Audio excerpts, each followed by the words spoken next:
ETV ప్రేక్షకులకు నమస్కారం. శుభమస్తు కార్యక్రమానికి స్వాగతం. ఈనాటి శుభమస్తు కార్యక్రమంలోని గ్రహపాల మంసల్లో గ్రహాల యొక్క స్థితిగతులు, వాటి యొక్క శుభాశుభ ఫలితాల గురించి పరిశీలిద్దాం. అలాగే ఈరోజు ద్వాదశ రాశుల వారికి అదృష్ట సంఖ్య, అదృష్ట వర్ణం, ప్రతికూల గ్రహాల దోష నివృత్తికి ఎటువంటి పరిహారాలు పాటించాలి అనేటువంటి విషయాలు తెలుసుకుందాం. ఈరోజు జయవారం లేదా మంగళవారం కుజుడి యొక్క పరిపాలన పూర్తిగా ఉంటుంది. సౌభాగ్య సిద్ధికి కుజ అనుగ్రహం తప్పనిసరి. కుంకుమ ధారణ ప్రయోజనాల గురించి, పాటించవలసినటువంటి నియమాల గురించి, ఫలితాల గురించి శ్రీరస్తంశంలో తెలుసుకుందాం. ముందుగా నేటి పంచాంగ వివరాలు. శ్రీ శోభకృత నామ సంవత్సరం, ఉత్తరాయణం, శిశిర ఋతువు, పాల్గొన మాసం. ఈ రోజు తిథి శుద్ధ దశమి, తెల్లవారుజామున 3:03 వరకు ఉంది. నక్షత్రం పునర్వసు, రాత్రి 10:57 వరకు. రాహుకాల మధ్యాహ్నం 3 గంటల నుంచి 4:30 వరకు. ఈ రోజు ప్రత్యేకత యాదగిరి గుట్ట శ్రీ లక్ష్మీ నరసింహస్వామి రథోత్సవం. ఇప్పుడు గ్రహాల యొక్క స్థితిగతులు పరిశీలిద్దాం. బృహస్పతి సంచారం మేషక్షేత్రంలో, సవ్యస్థితి మిత్రక్షేత్రం, కేతు సంచారం కన్యాక్షేత్రంలో, కుజ శని శుక్రుల సంచారం కుంభక్షేత్రంలో, రాహు బుధ రవుల సంచారం మీనక్షేత్రంలో. ఇది ఈ రోజు ఉన్నటువంటి గ్రహస్థితి. దీని ఆధారంగా ద్వాదశ రాశుల వారికి ఏర్పడేటువంటి శుభాశుభ ఫలితాలు గోచారపరంగా సూచనప్రాయంగా తెలుసుకుందాం. ముందుగా మేషరాశి. ఈరోజు మేషరాశి వారి ఫలితాలను పరిశీలించినట్లయితే ఆకస్మిక విజయాలు, ఆర్థికంగా చేకూరేటువంటి సంఘటనలు ఉంటాయి. కార్యక్రమ నిర్వహణలో నైపుణ్యం పెరుగుతుంది. పట్టుదలతో కార్యక్రమ నిర్వహణ కొనసాగించి ఉత్తమ విజయాలు సాధించగలుగుతారు. విదేశీ పర్యటనలు ఉపకరిస్తాయి. ఆందోళన తగ్గుతుంది, క్రమశిక్షణ పెరుగుతుంది. అవగాహనతో కూడినటువంటి విజయాల ద్వారా ఆత్మవిశ్వాసాన్ని పెంపొందింపచేసుకోగలుగుతారు. రాజకీయ రంగం వారికి ప్రావీణ్యత పెరుగుతుంది. విచక్షణ జ్ఞానంతో కూడిన నిర్ణయాల ద్వారా ఉత్తమ విజయాలు చేకూరుతాయి. గతంలో కన్నా మెరుగైనటువంటి పరిస్థితులు మహిళలకు ఆర్థికంగా బలాన్ని కలిగిస్తాయి. విద్యార్థులకి సంతృప్తికర సంఘటనలు విద్యాపరంగా కొనసాగుతాయి. ఈరోజు మేషరాశి వారు ప్రతికూల ప్రభావాన్ని దూరం చేసుకుని లేదా ఎదుర్కొని అనుకూలంగా మరల్చుకుని ఇంకా మంచి విజయాలు సాధించడానికి శ్రీ ఆంజనేయ స్వామిని దర్శించడం, స్మరించడం, పూజించడం శ్రేయస్కరం. తద్వారా మనోధైర్యం పెరుగుతుంది. చేపట్టినటువంటి కార్యకలాపాలు వేగవంతంగా విజయాల్ని కలిగిస్తాయి. ఈరోజు మేషరాశి వారి అదృష్ట సంఖ్య 9. ఈరోజు మేషరాశి వారి అదృష్ట వర్ణం ఎరుపు. ఈరోజు వృషభ రాశి వారి ఫలితాలను పరిశీలించినట్లయితే లాభదాయకమైనటువంటి కార్యకలాపాలు వ్యాపార పరంగా ప్రారంభించగలుగుతారు. ఉద్యోగ ప్రయత్నాలు ఫలిస్తాయి. ఆరోగ్య రక్షణ మహిళలకు చేకూరుతుంది. విద్యార్థులకి గతంలో కన్నా మెరుగైనటువంటి ఉత్తమ వాతావరణం విద్యాపరంగా బలాన్ని, ఆత్మవిశ్వాసాన్ని కలిగిస్తాయి. సినీ రంగం వారికి ప్రాధాన్యత పెరుగుతుంది. అభివృద్ధికై చేసేటువంటి కార్యకలాపాలు అనుకూలతని పెంచుతాయి. న్యాయవాద వృత్తి వారికి కోర్టు సంబంధిత కార్యకలాపాల్లో విజయాలు సాధించగలుగుతారు. అనిశ్చిత పరిస్థితులు వైద్య వృత్తి వారికి తగ్గుతాయి. సంతోష వార్తలు మహిళలు వింటారు. కార్యక్రమ నిర్వహణలో నైపుణ్యం క్రీడారంగం వారు ప్రదర్శించగలుగుతారు. ఉపాధ్యాయ వృత్తి వారికి సామాన్యం. ఈరోజు వృషభ రాశి వారు ప్రతికూల ప్రభావాన్ని దూరం చేసుకుని లేదా ఎదుర్కొని అనుకూలంగా మరల్చుకుని ఇంకా మంచి విషయాలు సాధించడానికి శ్రీ సుబ్రహ్మణ్య స్వామిని దర్శించడం, స్మరించడం, పూజించడం శ్రేయస్కరం. తద్వారా వేగవంతమైన విజయాలు ప్రాప్తిస్తాయి. ఈరోజు వృషభ రాశి వారి అదృష్ట సంఖ్య 9. ఈరోజు వృషభ రాశి వారి అదృష్ట వర్ణం ఎరుపు. ఈరోజు మిథున రాశి వారి ఫలితాన్ని పరిశీలించినట్లయితే ఆకస్మిక పరిష్కారాలు సమస్యలకు పొందగలుగుతారు. అభివృద్ధి ఆర్థికంగా కొనసాగుతుంది. శత్రువులు మిత్రులు అవుతారు. ఆరోగ్య రక్షణ చేకూరుతుంది. కార్యక్రమ నిర్వహణలో నైపుణ్యం క్రీడారంగం వారు ప్రదర్శించగలుగుతారు. అభివృద్ధి కార్యక్రమాలు విద్యార్థులకి కలిసి వస్తాయి. ఆలోచన సంపత్తి కలిగి ఉంటారు. ధీశక్తి పెరుగుతుంది. ప్రాధాన్యతతో కూడినటువంటి నిర్ణయాలు వైద్య వృత్తి వారికి లాభిస్తాయి. వ్యవసాయ రంగం వారికి ఆర్థిక బలం చేకూరుతుంది. పరిశోధనలు ఫలిస్తాయి. ఈరోజు మిథున రాశి వారు ప్రతికూల ప్రభావాన్ని దూరం చేసుకుని లేదా ఎదుర్కొని అనుకూలంగా మరల్చుకుని ఇంకా మంచి విషయాలు సాధించడానికి శ్రీ మహావిష్ణువుని దర్శించడం, స్మరించడం, పూజించడం శ్రేయస్కరం. ఈరోజు మిథున రాశి వారి అదృష్ట సంఖ్య 5. ఈరోజు మిథున రాశి వారి అదృష్ట వర్ణం ఆకుపచ్చ. ఈరోజు కర్కాటక రాశి వారి ఫలితాన్ని పరిశీలించినట్లయితే అయోమయ పరిస్థితులు ఆర్థికంగా కొనసాగుతాయి. శ్రమ అధికమవుతుంది. చేపట్టినటువంటి కార్యకలాపాలు విముఖతకు దారితీస్తాయి. ఉద్దేశ్యాలు మంచివే అయినప్పటికీ ఇతరులు అపార్థం చేసుకునేటువంటి సంఘటనలు ఉంటాయి. విస్మయాలకి దారితీస్తాయి. ప్రతిబంధకాలు ఒక్కొక్కటిగా మాత్రమే ఎదుర్కోగలుగుతారు. రాజకీయ రంగం వారికి సామాన్యం. మెరుగైనటువంటి అవకాశాలు వ్యాపార రంగం వారు పొందలేకపోతారు. మహిళలు ఆరోగ్య విషయంలో జాగ్రత్తలు పాటించాలి. విద్యార్థులకి అవరోధాలు విద్యాపరంగా కొనసాగుతాయి. సమయస్ఫూర్తి తగ్గుతుంది. క్రీడారంగం వారికి ప్రతిబంధకాలు ప్రబలమవుతాయి. ప్రత్యర్థులు బలపడతారు. వైద్య వృత్తి వారికి సంశయాలు ప్రబలమవుతాయి. చేపట్టినటువంటి కార్యకలాపాలు న్యాయవాద వృత్తి వారిని వేధిస్తాయి. ఈరోజు కర్కాటక రాశి వారు ప్రతికూల ప్రభావాన్ని దూరం చేసుకుని లేదా ఎదుర్కొని అనుకూలంగా మరల్చుకుని ఇంకా మంచి విషయాలు సాధించడానికి మహాకాళి అమ్మవారిని దర్శించడం, స్మరించడం, పూజించడం శ్రేయస్కరం. ఈరోజు కర్కాటక రాశి వారి అదృష్ట సంఖ్య 6. ఈరోజు కర్కాటక రాశి వారి అదృష్ట వర్ణం తెలుపు. ఈరోజు సింహరాశి వారి ఫలితాన్ని పరిశీలించినట్లయితే ఆకస్మిక విజయాలు ఆర్థిక పరంగా బలాన్ని కలిగిస్తాయి. ఆత్మవిశ్వాసాన్ని కలిగి ఉంటారు. చేపట్టినటువంటి కార్యకలాపాల్లో ప్రోత్సాహం ఉంటుంది. మిత్రుల ద్వారా లబ్ధి చేకూరుతుంది. శత్రు భీతి పోతుంది. అయోమయ పరిస్థితులు గృహపరంగా ఉన్నప్పటికీ నిలదొక్కుకోగలుగుతారు, ఎదుర్కోగలుగుతారు. అంతిమ విజయాలు సాధించగలుగుతారు. విద్యార్థులకి అత్యంత శుభప్రదమైనటువంటి నిర్ణయాలు లాభిస్తాయి. చేపట్టినటువంటి కార్యకలాపాలు మహిళలకు ఉపకరిస్తాయి. శుభవార్తలు వింటారు. ఇంపైనటువంటి సంఘటనలు మానసిక వికాసానికి దారితీస్తాయి. కార్యక్రమ నిర్వహణలో నైపుణ్యం రాజకీయ రంగం వారు ప్రదర్శించగలుగుతారు. క్రీడారంగం వారికి ప్రాధాన్యత పెరుగుతుంది. వైద్య వృత్తి వారికి అలసత్వంతో కూడిన విషయాలు లభిస్తాయి. కార్యక్రమాలను వేగవంతంగా న్యాయవాద వృత్తి వారు కూడా చేపట్టగలుగుతారు. ఈరోజు సింహరాశి వారు ప్రతికూల ప్రభావాన్ని దూరం చేసుకుని లేదా ఎదుర్కొని అనుకూలంగా మరల్చుకుని ఇంకా మంచి విషయాలు సాధించడానికి శ్రీ లక్ష్మీ నరసింహస్వామిని దర్శించడం, స్మరించడం, పూజించడం శ్రేయస్కరం. ద్వారా శుభ ఫలితాలు వేగవంతమవుతాయి. అదృష్ట సంఘటనల్ని ఆహ్వానించగలుగుతారు.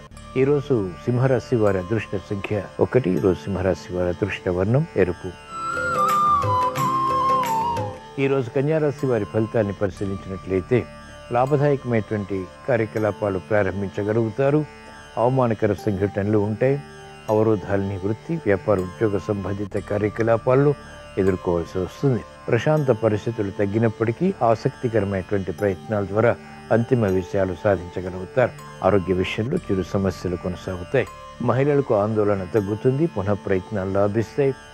ఆర్థిక పరిస్థితి కూడా మెరుగవుతుంది. భాగస్వాములతో మైత్రి, వ్యాపార రంగం వారు కొనసాగించగలుగుతారు. ప్రతిబంధకాలు ఒక్కొక్కటిగా పరిష్కరించుకునేటువంటి మార్గాలు విద్యార్థులు అన్వేషించి అంతిమంగా విజయాలు సాధించగలుగుతారు. న్యాయవాద వృత్తి వారికి అత్యంత అనుకూలం. వ్యవసాయ రంగం వారికి ఆదాయం పెరుగుతుంది. వైద్య వృత్తి వారికి పునః ప్రయత్నాలు లాభిస్తాయి. ఈరోజు కన్యారాశి వారు ప్రతిబంధకాలు దూరం చేసుకుని లేదా ఎదుర్కొని అనుకూలంగా మరల్చుకుని ఇంకా మంచి విజయాలు సాధించడానికి శ్రీ మహాగణపతిని దర్శించడం, స్మరించడం, పూజించడం శ్రేయస్కరం. ఈరోజు కన్యారాశి వారి అదృష్ట సంఖ్య 5. ఈరోజు కన్యారాశి వారి అదృష్ట వర్ణం ఆకుపచ్చ. ఈరోజు తులారాశి వారి ఫలితాలని పరిశీలించినట్లయితే సంబంధ బాంధవ్యాలు మెరుగవుతాయి. అధిక ఒత్తిడిలో ఉన్నప్పటికీ నియంత్రించి అంతిమ విజయాలు సాధించగలుగుతారు. ప్రతిభ గుర్తింపబడుతుంది. ఆలోచన సంపత్తి పెరుగుతుంది. మిత్రులతో సఖ్యత కొనసాగించగలుగుతారు. ఆర్థిక పరిస్థితి వ్యాపార రంగం వారికి మెరుగవుతుంది. గతంలో కన్నా మెరుగైనటువంటి వాతావరణం మహిళలకు ఉపకరిస్తుంది. ఆర్థిక విషయాలు అనుకూలం.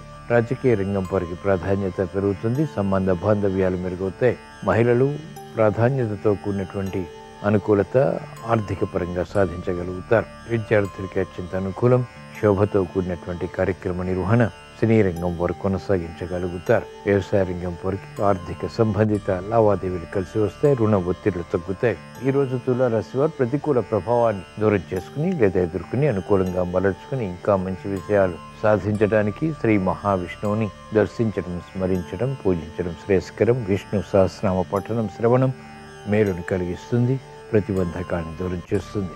ఈరోజు తులారాశి వారి అదృష్ట సంఖ్య 2. ఈరోజు తులారాశి వారి అదృష్ట వర్ణం తెలుపు. ఈరోజు వృశ్చిక రాశి వారి ఫలితాలను పరిశీలించినట్లయితే మంచి మంచి నిర్ణయాలు తీసుకోగలుగుతారు. గతంలో ఆగిపోయినటువంటి కార్యకలాపాలు పునః ప్రారంభించగలుగుతారు. స్థిరాస్తి వ్యవహారాల్లో అనుకూలత తగ్గుతుంది. విరోధాలు ప్రబలమవుతాయి. ఆకస్మిక చిక్కులు, సమస్యలు ఏర్పడినప్పటికీ ఓర్పు, సహనంతో కూడిన నిర్ణయాల ద్వారా వాటిని అధిగమించగలుగుతారు. ఆరోగ్య విషయంలో జాగ్రత్తలు పాటించాలి. ఆర్థిక విషయాల్లో ఆచితూచి వ్యవహరించాలి. సంయమనంతో కూడినటువంటి నిర్ణయాలు వ్యాపార రంగం వారికి తప్పనిసరి. మహిళలకు ఆరోగ్య విషయంలో ఖర్చులు ఉక్కిరిబిక్కిరి చేస్తాయి. శత్రు భీతి పెరుగుతుంది. శత్రువులపై విషయాలు కూడా ప్రాప్తిస్తాయి. క్రమశిక్షణ విద్యార్థులకి తప్పనిసరి. అయోమయ పరిస్థితుల నుంచి వైద్య వృత్తి వారికి రక్షణ చేకూరుతుంది. న్యాయవాద వృత్తి వారికి అభివృద్ధికి చేసేటువంటి ప్రయత్నాలు అంతిమంగా కలిసి వస్తాయి. ఈరోజు వృశ్చిక రాశి వారు ప్రతిబంధకాలు దూరం చేసుకుని అనుకూలంగా మరల్చుకుని మంచి విజయాలు సాధించడానికి శ్రీ ఆంజనేయ స్వామిని దర్శించడం, స్మరించడం, పూజించడం శ్రేయస్కరం. ఈరోజు వృశ్చిక రాశి వారి అదృష్ట సంఖ్య 9. ఈరోజు వృశ్చిక రాశి వారి అదృష్ట వర్ణం ఎరుపు. ఈరోజు ధనుసు రాశి వారి ఫలితాన్ని పరిశీలించినట్లయితే వ్యవహారాల్లో చుక్కెదురు పరిస్థితులు అధిగమించగలుగుతారు. శుభవార్తలు వింటారు. శుభ ప్రయత్నాలు కలిసి వస్తాయి. గృహ విషయాలు అనుకూలం. వాహన సౌఖ్యం కొనసాగుతుంది.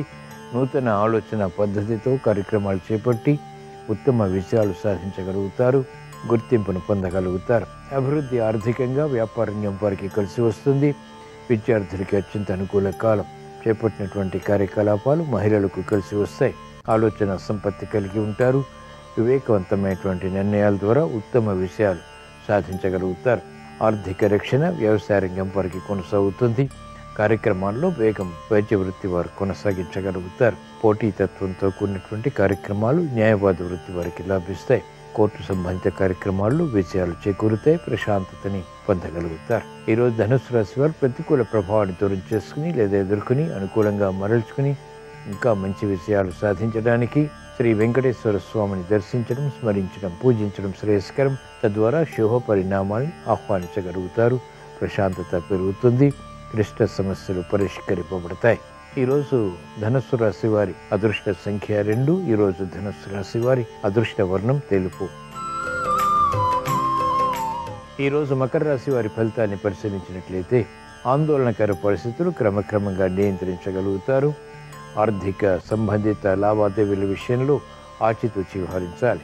మందత్వం ఉన్నప్పటికీ చేపట్టినటువంటి కార్యకలాపాలపై అవగాహనతో కూడినటువంటి విజయాలకి చేసేటువంటి ప్రయత్నాలు అంతిమంగా కలిసి వస్తాయి. శ్రమ అధికమవుతుంది. చేపట్టినటువంటి కార్యకలాపాలు పదే పదే చేయవలసి వచ్చినప్పటికీ అంతిమ విజయాలు సంతృప్తిని కలిగిస్తాయి. ఆత్మవిశ్వాసాన్ని పెంపొందింపజేస్తాయి. ఆగిపోయినటువంటి కార్యకలాపాలు వ్యాపార రంగం వారు పునః ప్రారంభించగలుగుతారు. సంతృప్తికర సంఘటనలు మహిళలకు ప్రారంభమవుతాయి. అనిశ్చిత పరిస్థితులు విద్యార్థులు దూరం చేసుకోగలుగుతారు. విద్యపై అవగాహనతో కూడినటువంటి శ్రద్ధతో కూడినటువంటి కార్యాచరణ ద్వారా ఆలోచన సంపత్తిని పెంపొందింపచేసుకుని అనుకూలత సాధించగలుగుతారు. ఈరోజు మకర రాశి వారు ప్రతికూల ప్రభావాన్ని దూరం చేసుకుని లేదా ఎదుర్కొని అనుకూలంగా మరల్చుకుని ఇంకా మంచి విజయాలు సాధించడానికి ఈశ్వరారాధన, ఈశ్వర స్మరణ, ఈశ్వరాభిషేకం వంటి ప్రక్రియలు ఉపకరిస్తాయి. ఈరోజు మకర రాశి వారి అదృష్ట సంఖ్య 2. ఈరోజు మకర రాశి వారి అదృష్ట వర్ణం ఎరుపు. ఈరోజు కుంభరాశి వారి ఫలితాన్ని పరిశీలించినట్లయితే ఆరోగ్య విషయంలో జాగ్రత్తలు పాటించాలి. ఆకస్మిక చిక్కులు, సమస్యలు ఆర్థిక పరంగా ఏర్పడేటువంటి సంఘటనలు ఉంటాయి. స్థిరాస్తి విక్రయాల ద్వారా ఆదాయం లభిస్తుంది. సంతృప్తికర సంఘటనలు వృత్తి, వ్యాపార, ఉద్యోగ సంబంధిత కార్యకలాపాల్లో తగ్గుతాయి. వేగవంతమైనటువంటి నిర్ణయాలు తీసుకోలేకపోతారు. కుటుంబ వ్యవహారాల్లో కీచులాటలు ప్రారంభమవుతాయి. మానసిక ప్రశాంతత మహిళలకు తగ్గుతుంది. ఒడిదుడుకులు ఎదుర్కోవాల్సినటువంటి సమయం ఇది.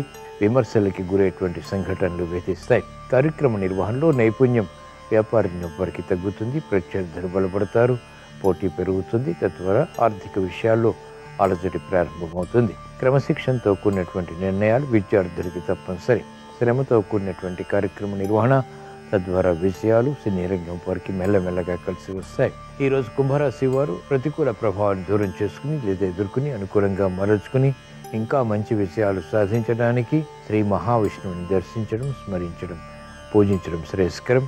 ఈరోజు కుంభరాశి వారి అదృష్ట సంఖ్య 2. ఈరోజు కుంభరాశి వారి అదృష్ట వర్ణం తెలుపు. ఈరోజు మీన రాశి వారి ఫలితాన్ని పరిశీలించినట్లయితే మెరుగైనటువంటి అవకాశాలు వృత్తి, వ్యాపార, ఉద్యోగ సంబంధిత కార్యకలాపాల్లో పొందగలుగుతారు. గృహ నిర్మాణాది కార్యక్రమాలపై మక్కువ పెరుగుతుంది. వివాహాది శుభకార్యాలకై చేసేటువంటి ప్రయత్నాలు లాభిస్తాయి. అనిశ్చిత పరిస్థితులు ఆర్థికంగా తగ్గుతాయి. సంబంధ బాంధవ్యాలు మెరుగవుతాయి. ప్రశాంత చిత్తంతో కార్యక్రమ నిర్వహణ కొనసాగించి అంతిమ విషయాల ద్వారా ఆనందకర పరిస్థితుల్ని కూడా ఆహ్వానించగలుగుతారు.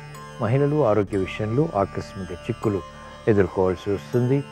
విద్యార్థులకి సూక్ష్మత పెరుగుతుంది. దిశశక్తి పెరుగుతుంది.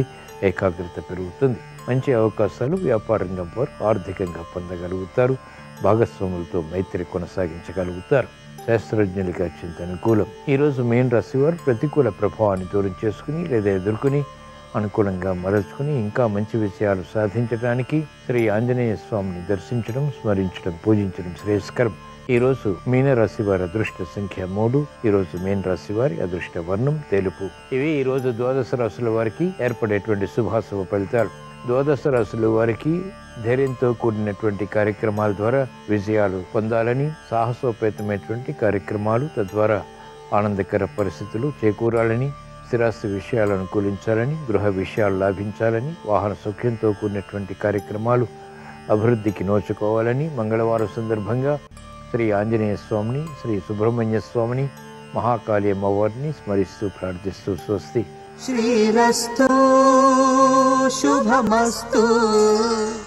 దైనందిన జీవితంలో లక్ష్మీ కటాక్షం కలగటానికి, ముక్కోటి దేవతల అనుగ్రహాన్ని సిద్ధింపజేసుకోవటానికి, దృష్టి దోష తీవ్రతను తగ్గింపజేసుకోవటానికి కుంకుమ బొట్టు ధారణ విశేషంగా సహకరిస్తుంది. అయితే కుంకుమ బొట్టును ధరించినప్పుడు కొన్ని ప్రత్యేకమైన నియమాలు పాటించాలి. ఎప్పుడైనా సరే కుంకుమ బొట్టును ధరించే ముందు కాళ్ళు చేతులు శుభ్రంగా కడుక్కొని కుంకుమ బొట్టును ధరించాలి. అలా చేస్తే కుంకుమ బొట్టులో ఉన్న దైవీ శక్తి ఆజ్ఞా చక్రానికి చేరుతుంది. దానివల్ల ఉత్తమ ఫలితాలు కలుగుతాయి. అయితే ఈ నియమం దేవాలయాల్లో వర్తించదు. గృహంలో కుంకుమ బొట్టు ధరించేటప్పుడు మాత్రమే కాళ్ళు చేతులు కడుక్కొని కుంకుమ బొట్టును ధరించాలి. అలాగే కుంకుమ బొట్టు ధరించేటప్పుడు పార్వతీ పరమేశ్వరులను స్మరించుకుంటే ఉత్తమ ఫలితాలు కలుగుతాయి. మహిళామణులు కుంకుమ బొట్టు పెట్టుకునే సమయంలో శ్రీమాత్రే నమః అని జపించుకొని కుంకుమ బొట్టును ధరించాలి. కుంకుమ బొట్టును ధరించిన తర్వాత ఆ బొట్టును సరిచేసుకోవటానికి జలాన్ని వినియోగించుకోవచ్చు. కుంకుమ బొట్టును ధరించేటప్పుడు ఈ నియమాలు పాటిస్తూ కుంకుమ ధారణ చేసినట్లయితే ముక్కోటి దేవతల సంపూర్ణ అనుగ్రహానికి సులభంగా పాత్రలం కావచ్చు.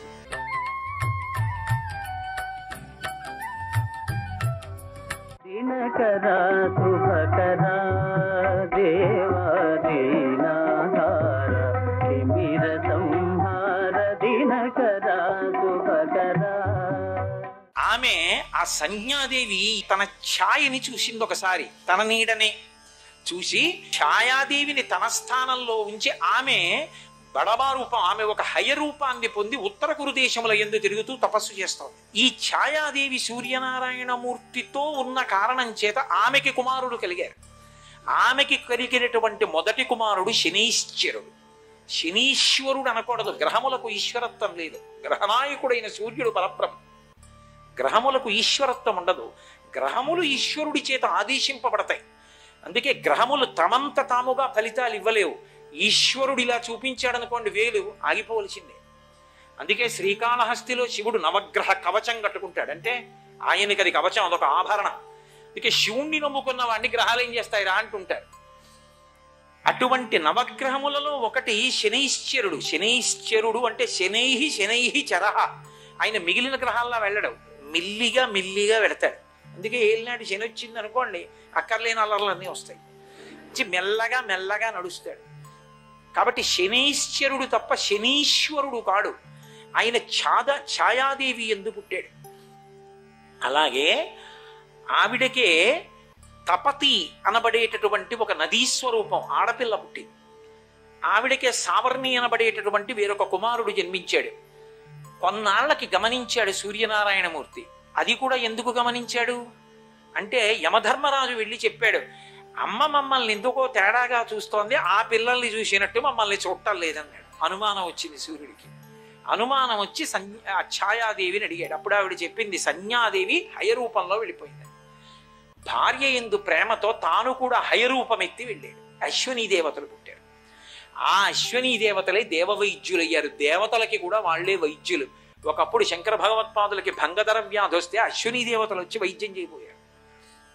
వాళ్లే దేవీ భాగవతంలో కూడా ఆఖ్యానంలో కనపడతారు, మహా అందగాళ్ళు, దేవవైద్యులు. అటువంటి అశ్వినీ దేవతలు ఆయనకి సంజ్ఞాదేవి హయరూపంలో ఉండగా జన్మించినటువంటి వాళ్ళు. లోకాన్ని అనుగ్రహించడానికి అనేక రూపాలతో ఈశ్వరుడు అనేక రకాలుగా అనుగ్రహిస్తూ ఉంటాడు. అలాగే పద్మిని, పద్మిని అంటే పద్మమునందు ఉండునది అని లక్ష్మీదేవి. ఆ పద్మము వికసనమును పొందాలి అంటే సూర్యకిరణములు పడితే తప్ప వికసనమును పొందదు. అసలు పద్మిని ఆయన భార్య అన్నప్పుడు 2 విషయాలు తెలుసుకో అని గుర్తు. ఏమిటి అంటే, పద్మము ఉందనుకోండి, పద్మమునకు ఒక లక్షణం ఉంటుంది, అది ఎక్కడ ఉన్నా బురదలో ఉంటుంది. బురదలో ఉండి, బురదలో పుట్టి, బురదలో పెరిగి, బురదలో వికసిస్తుంది. బురదలోనే ఆ తామర మొగ్గ పుట్టినప్పుడే పక్కనే చాప, కప్ప, పీత ఉంటాయి. ఇది పెరుగుతూ ఉంటుంది, అది పెరుగుతూ ఉంటుంది, అది వికసిస్తుంది, అందులో మకరందం ఉంటుంది. పక్కన ఉన్న చాపకి కానీ, కప్పకి కానీ, పీతకి కానీ, పురుక్కి కానీ దానిలో మకరందం ఉందని తెలియదు. అందులో మకరందం ఎవరికి తెలుసు అంటే, పక్కన వనంలో ఉన్న తుమ్మెదకి తెలుసు. అది వచ్చి మకరందపానం చేస్తుంది. బురదలో పుట్టిన సూర్యకిరణముల చేత వికసనమును పొంది బురద తనకు అంటుకోకుండా నిలబడుతుంది. సంసారమన్న పంకమునందున్న భగవంతుని వంక చూసి వికసనమును పొందు. సంసార పంక నిర్మగ్న సముద్ధరణ పండిత కదు అమ్మవారు. అది పద్మమాయన భార్య అంటే నీ యందు కలగవలసినటువంటి వికసనము.